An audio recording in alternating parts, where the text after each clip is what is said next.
తిరుపతి ఆధ్యాత్మిక నగరంలో ఒక నకిలీ పోలీస్ హల్చల్ చేయడం అయితే ఇప్పుడు చర్చనీయాంశంగా అయితే మారింది.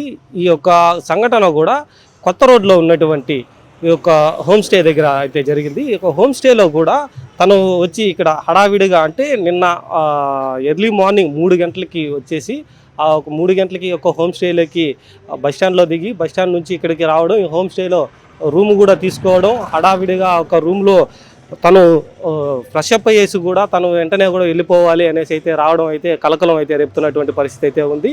తను కూడా అంటే ఇక్కడికి వచ్చి హోమ్ స్టే నిర్వాహకులను కూడా తను బెదిరించి ఆ ఒక మేనేజర్ను కూడా బెదిరించి ఆ ఒక హోమ్ స్టేని తీసుకోవడం, ఇక్కడికి రావడం అనేది అయితే ఘటన అయితే జరిగింది. ఇక్కడ అసలు ఏం జరిగింది ఏంటి అన్న దానిపైన కూడా ఇక్కడ మాట్లాడడానికైతే ఒక హోమ్ స్టేకి సంబంధించినటువంటి మేనేజర్ కూడా ఉన్నారు. అన్న చెప్పండి, అసలు నిన్న ఏం జరిగింది, అతను నకిలీ పోలీస్ అని ఎలా గుర్తించారు, అసలు నిన్న జరిగిన ఘటన ఏంటి?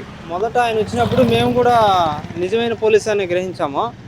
అతను రావడం నిన్న తెల్లవారుజామున 3 గంటలకి ఒక ర్యాపిడో బైకర్ని బెదిరించి అతను బైక్ తీసుకొని వేరే బస్టాండ్ దగ్గర ఉన్న ఒక అమ్మాయిని పికప్ చేసుకొని నేరుగా ఇక్కడికి వచ్చాడు.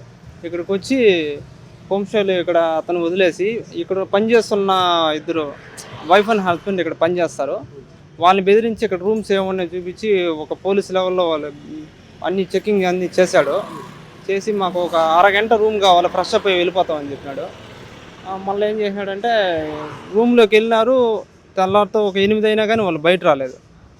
ఏమి ఈ విధంగా అయిపోయింది అనేసి ఇంకా ఓనర్కి ఫోన్ చేసినారు. ఇక్కడ పనిచేసే వాళ్ళు ఓనర్కి ఫోన్ చేస్తే అతను వచ్చి ఇంకా పోలీసులు తీసుకొని వచ్చాడు. వాళ్ళని బయట బేగం వేసి లోపల ఏం జరిగింది ఏమని అడిగితే వాళ్ళు నిజమైన పోలీసులు కాదని తెలిసింది.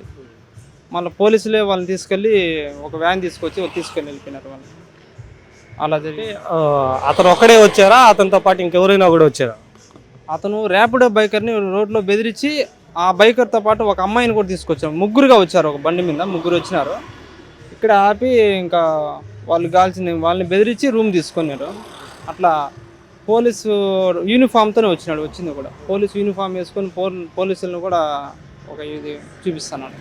నేను పోలీసులు అని చెప్పి నమ్మించి ఈ విధంగా చేస్తున్నాను. హోమ్ స్టేలకి ఏదైనా హోటల్లో పోయేసి కూడా నేను పోలీసులు అని చెప్పి వాళ్ళకి డబ్బు ఇవ్వకుండా కూడా చేసినట్టు మనకు తెలిసింది. ఇక్కడ మనం కొంచెం గట్టిగా అడిగితే అతనే ఒప్పుకున్నాడు, నేను పోలీసుని కాదు అని చెప్పి చెప్పినాడు. సో ఒక దాసరి కిరణ్ అతని పేరు అయితే మాత్రం అతను గుంటూరు జిల్లాకు చెందినటువంటి దాసరి కిరణ్. నకిలీ ఐడి కార్డు కూడా తన దగ్గర అయితే ఉంది. నకిలీ ఐడి కార్డుతో పాటుగా తిరుపతికి రావడం, తిరుపతిలో ఇలాంటి హోమ్ స్టేస్ కానీ హోటల్స్ మీద తను పోలీసులని చెప్పుకుంటూ ఒక డబ్బులు ఇవ్వకుండా రూమ్స్ తీసుకోవడం, అలాగే తనతో పాటు కొంతమంది మహిళలను అయితే తీసుకురావడం, ఇటువంటి అసాంఘిక కార్యక్రమాలు చేయడం అయితే మాత్రం తను ఇది వరకు కూడా చాలా వరకు చేశారనేసి కూడా ఒక విచారణలో కూడా బయటపడింది. ఒక ఘటన జరిగిన తర్వాత కూడా అలిపిరి పోలీసులకైతే హోమ్ స్టేకి సంబంధించినటువంటి మేనేజర్ కూడా వాళ్ళకి సమాచారం అయితే అందించారు. ఇక సమాచారం అందుకున్నటువంటి అలిపిరి పోలీసులు అయితే ఒక హోమ్ స్టే దగ్గరికి వచ్చి ఒక తమదైన శైలిలో వాళ్ళని విచారణ అయితే చేపట్టడంతో ఒక దాసరి కిరణ్ నకిలీ పోలీస్ అనేసి తేలింది.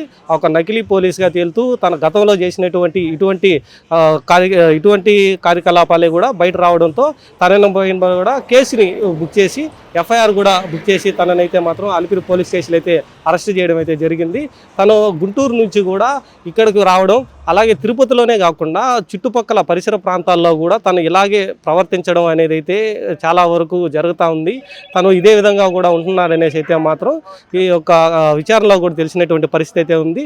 అలాగే ఈ యొక్క హోమ్ స్టేనే కాకుండా హోటల్స్ కావచ్చు, లేదా ర్యాపిడోకి సంబంధించినటువంటి వ్యక్తులు కావచ్చు, లేదా ఇంకెవరి దగ్గరైనా కూడా తను నకిలీ ఐడి కార్డు చూపించి నేను పోలీసుని అనేసి వాళ్ళని మభ్యపెట్టి వాళ్ళని బెదిరించడం, వాళ్ళ దగ్గర నుంచి డబ్బులు తీసుకోవడం, లేదా వాళ్ళ దగ్గర నుంచి బలవంతంగా ఏదైనా పనులు చేయించుకోవడం లాంటివి అయితే మాత్రం ఒక దాసరి కిరణ్ చేయడం అనేది తన వృత్తిగా కూడా మార్చుకునేటువంటి పరిస్థితి అయితే ఉంది. సో దీన్ని అయితే మాత్రం పోలీసులు తన విచారణలో కూడా ఇవంతా కూడా బయట రావడంతో తనపైన బలమైనటువంటి కేసులు కూడా నమోదు చేసి తననైతే మాత్రం పోలీసులు అరెస్ట్ చేసి కూడా అలిపిరి స్టేషన్కి అయితే పంపించడం జరిగింది.